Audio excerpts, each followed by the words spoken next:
Year 12 and welcome to this video tutorial on part 2 of the hereafter.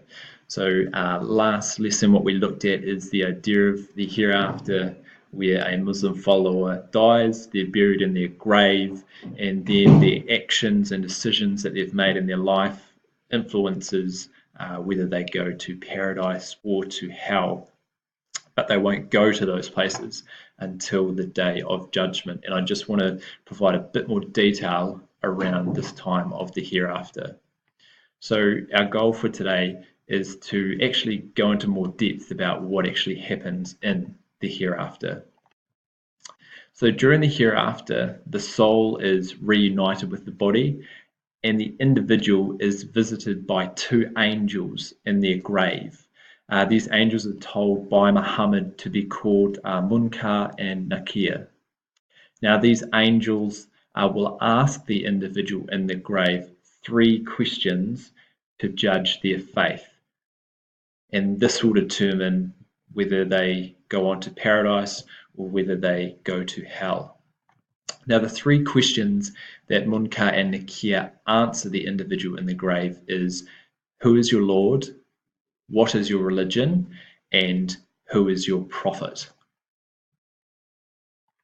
Now the response to these 3 questions, and if a person answered, my Lord is Allah, my religion is Islam, and my prophet is Muhammad, blessed be upon him, a voice will call out, they have spoken the truth, so prepare for them a bed in paradise. If the person does not know the correct answers, then a voice calls out, prepare a bed for them in hell and open the gates to hell.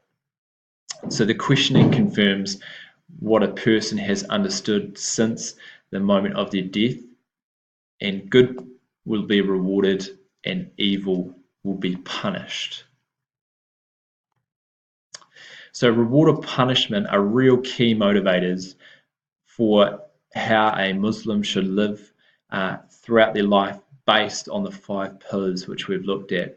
So the Prophet actually said, when any one of you dies, they are shown their eternal living place every morning and every evening whilst they're in their grave.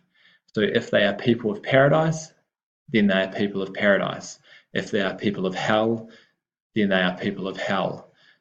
They are told this is your place until the day of judgment.